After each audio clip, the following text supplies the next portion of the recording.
अभी क्या है कि सरकार थोड़ी सी प्रोएक्टिव नहीं है, जिस वजह से कि जल्दी जल्दी डेट नहीं मिल पा रहा है। और सामने गर्मी छुट्टियां भी हैं, हाई कोर्ट में 1 महीने की गर्मी छुट्टी होती है। तो गर्मी छुट्टी अगर हो गई तो फिर वो मामला लंबा लटक जाएगा, फिर चुनाव की प्रक्रिया शुरू हो सकती है। ऐसे में बहुत आवश्यक है कि सरकार इसमें प्रोएक्टिव होकर के जल्द से जल्द सुनवाई करवा ले, या उसका समाधान निकल जाए, सुलझ जाए, कोर्ट से जो स्टे लगा है वो हट जाए, मामले का निष्पादन हो जाए।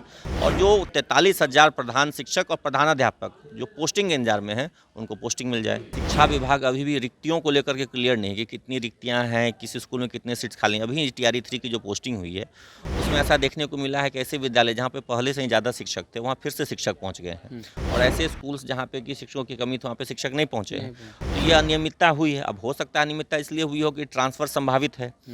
प्रधान शिक्षक का मामला तो मान लिया कोर्ट में है, लेकिन ये मामला तो कोर्ट में नहीं है, फिर भी ये 6 महीने साल भर से लटका हुआ है। तो कहीं ना कहीं विभागीय उदासीनता भी है। शिक्षा विभाग भी इस मामले को लेकर के उतना प्रोएक्टिव नहीं है जितना होना चाहिए। नमस्कार, मैं मनीष और आप देख रहे हैं दर्श न्यूज़। बिहार में 37,000 प्रधान शिक्षक और 2,000 प्रधान अध्यापक लगातार अपने पोस्टिंग का इंतज़ार कर रहे हैं। मामला कोर्ट में लंबित है। इसके लेकर के लगातार सरकार के अलग अलग विभाग के मंत्रियों से मुलाकात तो कर रहे हैं, लेकिन न्याय नहीं मिल पा रहा है।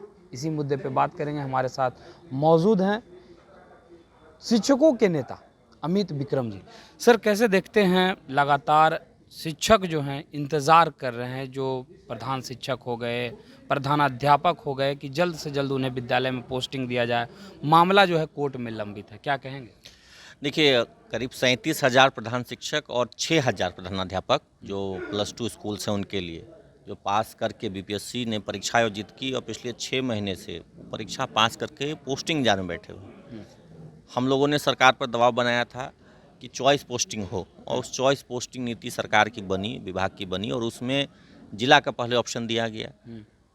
उनके रैंक के हिसाब से, मेरिट के हिसाब से उनको एक जिला रोस्टर के अनुसार जो तय हुआ उसके हिसाब से जिला आवंटन हुआ। फिर हमने सरकार से अनुरोध किया, शिक्षा विभाग से अनुरोध किया कि चूँकि जिला बहुत बड़ा दायरा होता है तो प्रखंड का भी विकल्प दे दीजिए। बिल्कुल। तो यहाँ तक भी सरकार सहमत हो गई और प्रखंड का भी विकल्प देना लगी सरकार।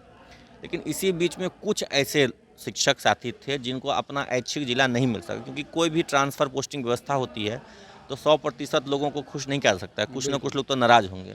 तो कुछ लोग अपना ऐच्छिक जिला नहीं मिलने से नाराज़ हो गए और उन लोगों ने जाकर के केस कर दिया। केस कर दिया तो कोर्ट ने भी त्वरित तौर पर एक राहत देते हुए उनको पूरी प्रक्रिया पर ही स्टे लगा दिया। हालांकि स्टे लगाने की कोई ज़रूरत नहीं थी, उनके मामले को पहले सुना जाना चाहिए था। स्टे लगाना कोई ज़रूरी नहीं था, लेकिन स्टे लग गया। तो स्टे लग गया तब इस वजह से क्या हुआ ना कि पूरी जो पोस्टिंग की प्रक्रिया है, इस 37 + 6 यानी 43,000 प्रधान शिक्षक एवं प्रधान अध्यापकों की पोस्टिंग की प्रक्रिया पर स्टे लग गया। स्टे लगने की वजह से सब लोग बहुत परेशान हैं। अलग अलग मंत्रियों के पास, कभी शिक्षा विभाग में, कभी शिक्षा मंत्री के पास जा रहे हैं और जा करके यही रिक्वेस्ट कर रहे हैं कि जल्द से जल्द पोस्टिंग करवा दी जाए। लेकिन ये तभी संभव है जबकि कोर्ट से जो स्टे लगा हुआ है वो हट जाए, वहाँ पे सरकार को एक हरी झंडी मिल जाए। इसके लिए कल भी कुछ शिक्षक साथी लोग मंत्री जी के आवास पर गए थे, शिक्षा विभाग भी गए थे। वहाँ पे उन लोगों ने बात भी की और यह भी कहा है शिक्षा विभाग ने कि अपनी तरफ से सरकार इस पर सीरियस है और जल्द से जल्द स्टे हटवाने के लिए प्रयास कर रही है। लेकिन अगर बात की जाए तो फिर जब ये जान रहे हैं शिक्षक कि मामला कोर्ट में है, तो फिर किस आधार पे ये लोग जा रहे हैं मंत्री से मुलाकात करने के लिए?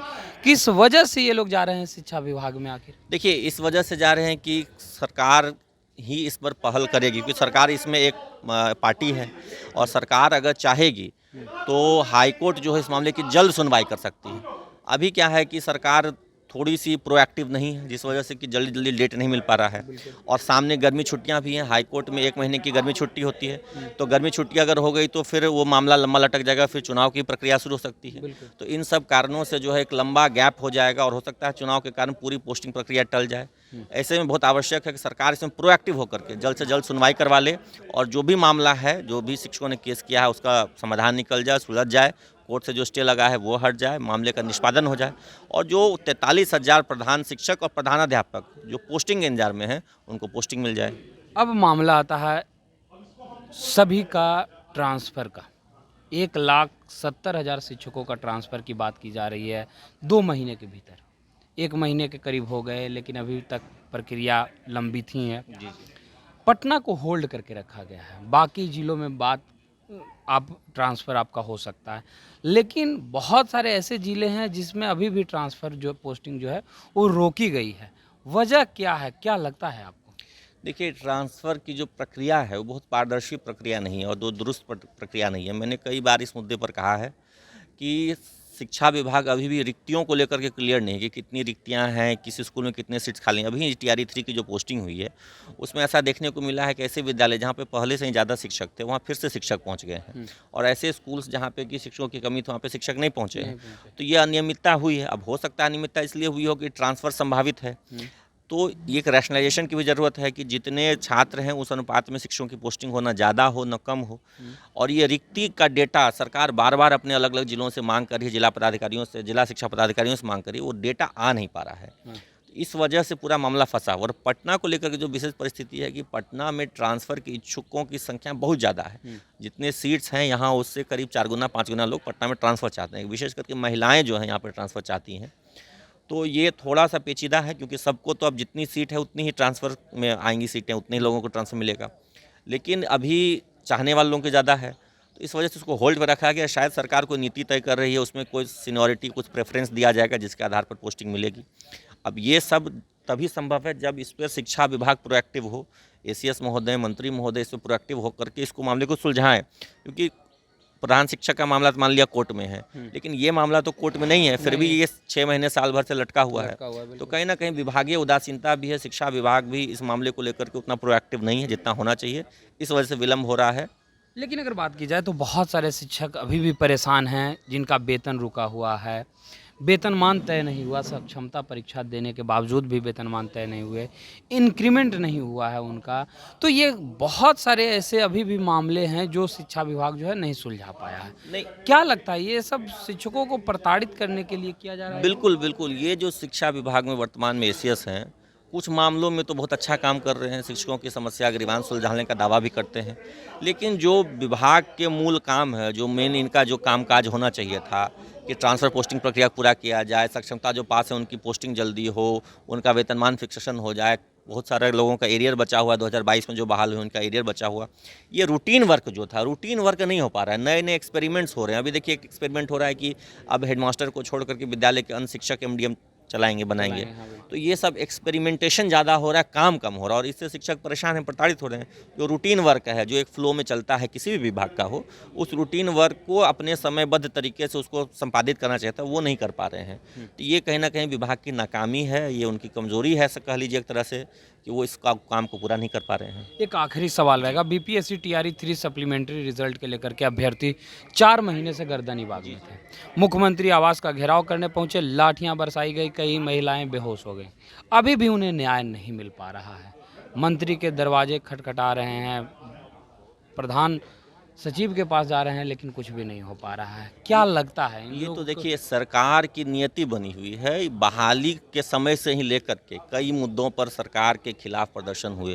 पहले तो बहाली शुरू करवाने के लिए प्रदर्शन हुआ, उसके बाद डोमिसाइल के लिए प्रदर्शन हुआ, बहाली में अनियमितता की खबरें आई उसको लेकर के प्रदर्शन हुआ, सप्लीमेंट्री को लेकर के प्रदर्शन हो रहा है। लेकिन दुख की बात है कि सरकार ने एक परिपाटी बना ली है कि कोई भी अपना मांग लेकर, क्योंकि जो बच्चे हैं, जो बच्चियां हैं, वो तो बिहार के ही हैं, बिहार के ही युवा युवतियां हैं जो प्रदर्शन कर रहे हैं, हमारे ही समाज से लोग हैं। वो अपनी एक जेन्युइन मांग लेकर जा रहे हैं कि सप्लीमेंट्री रिजल्ट होना चाहिए। और ऐसा जब टीआरई 1 में सप्लीमेंट्री रिजल्ट कुछ विषयों में दिया गया था, उसके बाद फिर सप्लीमेंट्री रिजल्ट बंद कर दिया गया। एक ही अभ्यर्थी का 3-3 पदों पर चयन हो जा रहा है, तो ज्वाइन तो कहीं एक ही जगह करेंगे, अन्य जगह तो उनकी सीट खाली जाएगी। तो जो सीट खाली जा रहा है उस पर सप्लीमेंट्री रिजल्ट होने में कोई वैधानिक दिक्कत भी नहीं है, कोई समस्या भी नहीं है। लेकिन सरकार असंवेदनशील बनी हुई है। सरकार छात्रों युवाओं की बात को सुनना समझना नहीं चाहती है। एक परिपाटी बन गई है कि कोई भी आएगा तो उसको लाठी मार के हम भगा देंगे, और वही सरकार कर रही है। तो ये थे हमारे साथ शिक्षक नेता अमित विक्रम, जिनसे तमाम तरह के मुद्दों पे बातें आपने सुनी। सीधे इन्होंने कहा कि ट्रांसफ़र पोस्टिंग का मामला जो है काफ़ी दिनों से लंबित है, ये कोई नया मामला नहीं है, लेकिन ये शिक्षा विभाग की उदासीनता है जिसके वजह से काफ़ी ज़्यादा लेट लतीफ़ी देखने को मिल रही है। वहीं प्रधान शिक्षक और प्रधानाध्यापक को लेकर के भी कहा कि ये मामला कोर्ट में है, मंत्री से मुलाकात किया जा रहा है, लेकिन संभवतः बहुत जल्द प्रयास किया जाएगा और प्रधान शिक्षकों के हक में फैसला जो है आएगा। फिलहाल इस खबर में इतना ही। धन्यवाद।